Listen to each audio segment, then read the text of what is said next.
Welcome back to the channel, lads and ladies, and welcome back to SPC in Italian Pasta Boys at high tier. Used to be, I would think of this as essentially top tier, but I think we're sitting at around a 9.0. Could it be? I'm not quite sure. We're gonna see a few of the spicy Italiano vehicles in this replay. Quite a number, actually, as SPC is going to kill and be killed. He who lives by the dart dies by the dart. In any event, I hope you all are enjoying your day, and I have just gotten a chance to... You want a hot milk, Baba? I was just about to say that I just got a chance to sit down and record a video, but then you ordered some lunch. I'll get you a Baba soon, baby. So I put down the baby, and she woke up hungry, and she was awake for like 15 minutes before I see her sitting on the floor of the kitchen. She just has this like far away look in her eyes, and I'm like, you're tired. So she was awake for about 15 minutes, and then I just give her another bottle and she is out. So we're left with the tank baby, or I guess tank toddler now, Brooklyn. She's getting so old now. She's over 2.5 years old. Anyway, that is neither here nor there when it comes to today's replay. We have SPC in some speedy boy Italians, a lot of wheeled vehicles at this BR, starting off with, of course, the Aubel high velocity spaghetti with its, what is it, a 60mm high velocity gun. Really interesting, stabilized, high mobility. It has a lot of things going for it, survivability not being one of them, and yet even from the front, you see, you can penetrate generic frying pan style Soviet MBTs from the front. And excuse me for a second there, I probably had a toddler climbing on me while I was recording this one. It has been a while since I had a chance to get to this replay, so I'm glad to feature it now that I've totally forgotten everything that I saw while I was recording the footage. Anyway, SPC, StalinsPimpCane in a nice sniping position. He's already gotten one critical hit on a Soviet vehicle, now taking down driver and cannon breach on that. Looks to be one of the French, what are this at? AMX, I think? I'm sorry. I'm really bad when it comes to higher tier stuff, just because I don't play it very often. AMX 40, I think that's what it's called. Anyway, that looked to be the Super AMX 40, I think. And yet it is not going to be super anymore. It's kryptonite, high velocity APDSFS rounds from long range, if you ask me. And of course, this being a replay, War Thunder has to tell us that it's replenishing the first stage ammo rack, even though that notification no longer shows up in text form in live matches.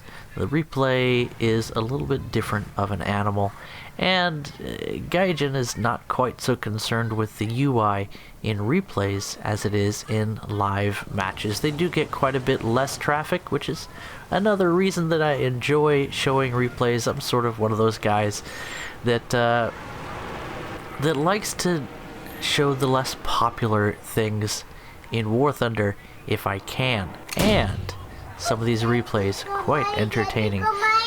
Good morning, baby.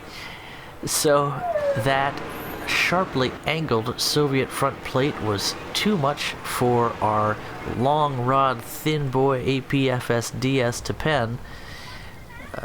SPC probably going for the side shot there as he continues to duck in and out of the rocks in this dug in position.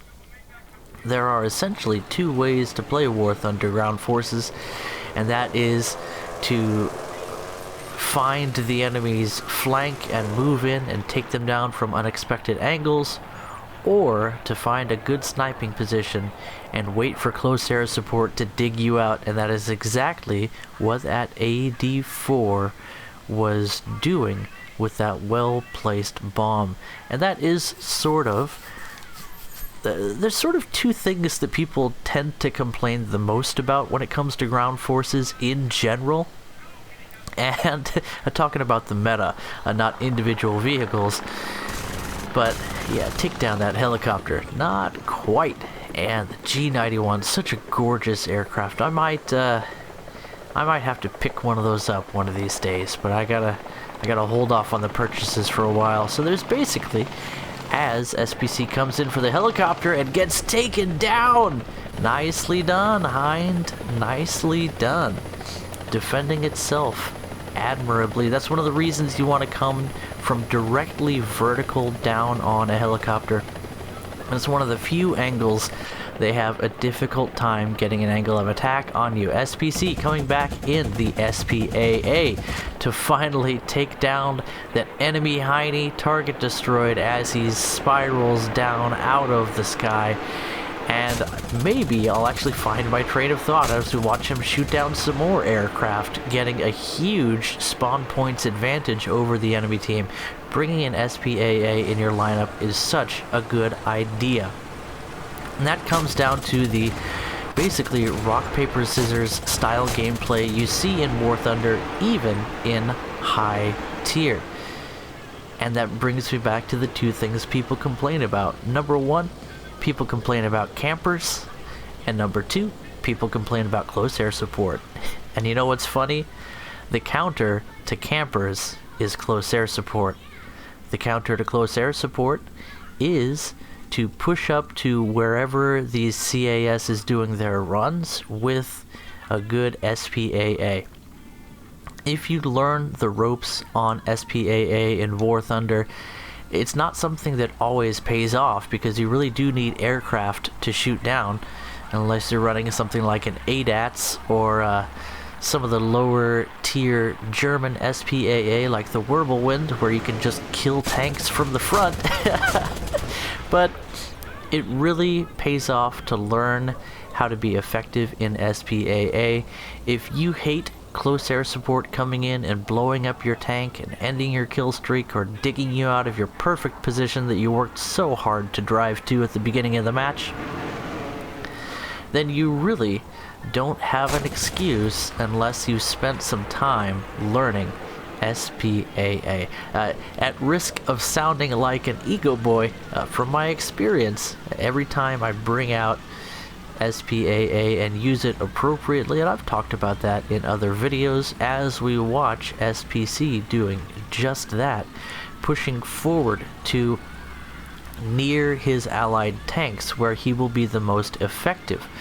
Close range against potentially distracted enemy aircraft, that is a delicious position to be in for a self-propelled anti-aircraft platform at any battle rating, and it's especially important at high tier to push forward with the advancing forces or just behind them, so that you can provide fire support against ground targets, as most SPAA are capable of taking down tracks, cannon barrels, things that'll give your allied tanks a huge advantage, especially if there's something like a Tiger 105. Or was that a premium Tiger? I'm not quite sure.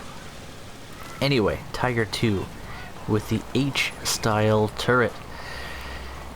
In any event, it definitely pays off to learn SPAA. It's by far the most spawn points efficient vehicle in the game. You're almost always able to respawn in one, and you're, again, basically guaranteed, outside of certain extenuating circumstances, to make up for the spawn point cost of SPAA by getting even a few crippling shots, a few critical hits, a score of regular hits, or one or two aircraft, and there will be many times where you can shoot down a score of enemy vehicles in a single match, giving a huge advantage in terms of spawn points to your team. Now, SPC taken down at long range by another AMX 30 Baguette Mark, what's it? I don't know what these tanks are called right now. I gotta get into playing higher tier. I've been playing some 8.0, 9.0 matches in Air RB with some of the vehicles that I've purchased. That's right, pay to win. I tell you, I barely have time to make videos these days. I got 2 girls that require a lot of my attention, and outside of that, I've been doing volunteer work on top of that. And things are changing for me that may require even more of my time, as I've talked about in other videos. So I look forward to the chance to buy into a higher tier meta. Of course, I've researched everything in the German tree a few times over, patch after patch. I have most of the American vehicles, as SPC gets taken down once again by, is that the same vehicle? Not quite sure, but that French MBT performs quite well here. AMX 30 Super, if I'm not mistaken. Now, another super vehicle, the pizza delivery van. This is the Domino's special. Do we have, I'm sure we have a Domino's pizza skin for this thing.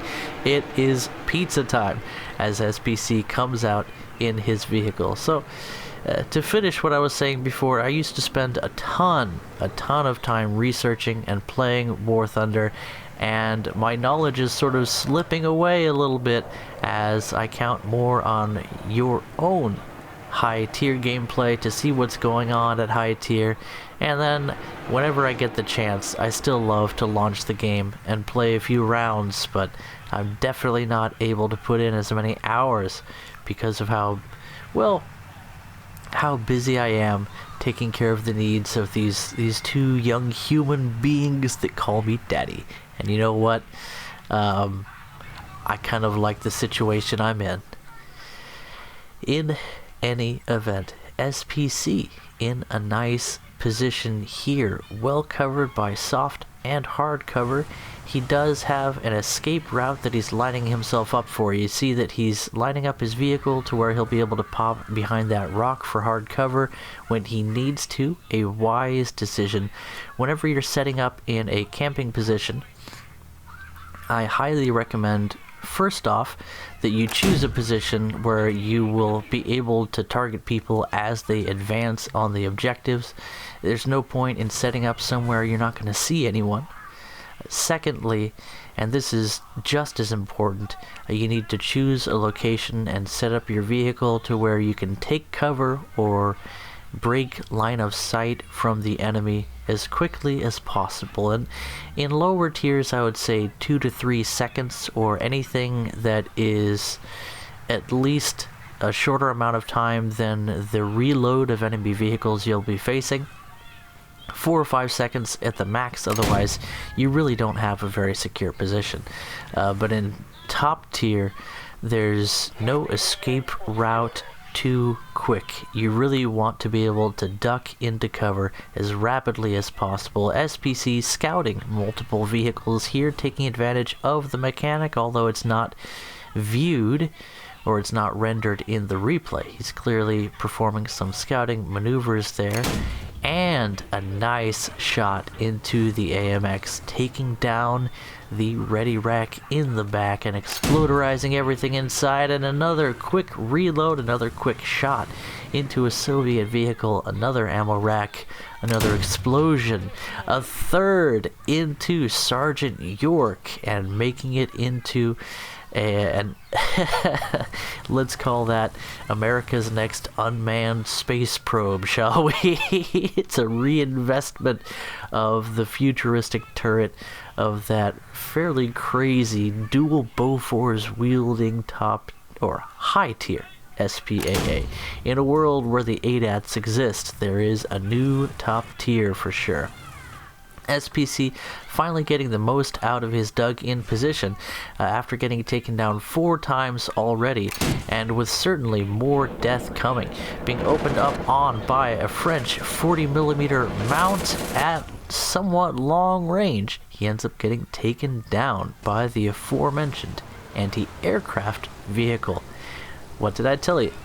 Even low-tier SPAA can really come in handy, especially if you need to harvest some spawn points or put some hurt down range in a rapid rate of fire, and a perfect opportunity with Italy so heavy on lightly armored vehicles where mobility and firepower is king and every SPAA is nightmare fuel.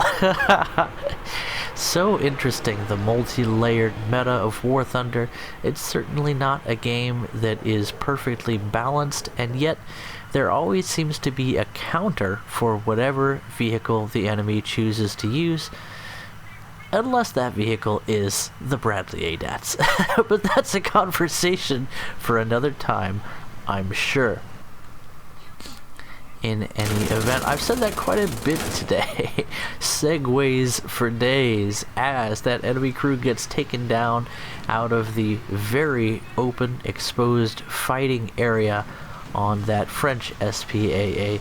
The Tiger II still in the action, facing off against a Soviet 57-2 SPAA. This is welcome to SPAA Thunder. These people who have the extended lineup now using their 2nd, 3rd, and 4th string vehicles, and SPC saving the best for last in the form of Il Centauro, the fantastic and exotic Italian. What would you even call this thing? It's definitely one of the coolest wheeled vehicles in game, with a hype factor that adds to its killing power. Frenchy boy comes in from behind but fails to accomplish his desire. His burning lust for vengeance taken down by a quick, hot ammo rack at the hands of StalinsPimpCane in Il Centauro. Now, loosen your collars a bit and cool down as we watch probably, again, one of the slickest. Look at the beauty of the animations on this chassis. A stabilized gun, big wide turret, 8 wheels pushing dirt. This is just a gorgeous vehicle in the game of War Thunder, and pumpkin atop, bushes in front, as you do for an SPC special. This is a lot of fun now in the later stages of the match, firing on the move against a Soviet vehicle that, well, maybe it was dead, maybe it was alive, we didn't get a hit indicator, and getting taken down by an AMX-40 SPAA. Hey man, like, I didn't know I'd be talking about SPAA so much in this video, but I think my point is pretty well made. As the match winds down to a close, SPC, knowing the battle is probably done, now finishing off in the last of his pizza delivery vehicles. A man who has a diverse and powerful lineup, using only one jet aircraft in this battle, not accessing the single Me Gusta helicopter available to Italy, not accessing the wide range of prop aircraft or what have you that he may have access to. Instead chooses the penultimate pizza delivery, old hot and fresh Mark 1, to end the match in this 20mm Haven. I think it's a 20mm World War II era armored car. Listen to the beautiful clacking of that machine gun. In any event, I had a lot of fun commentating on that replay. It almost ended up being SPAA Thunder and a whole lot of Italian pasta boy goodness. you all definitely feel free to join the Discord and send in your own replays, link in the description below, and I'll catch you guys in the next video. Bye bye.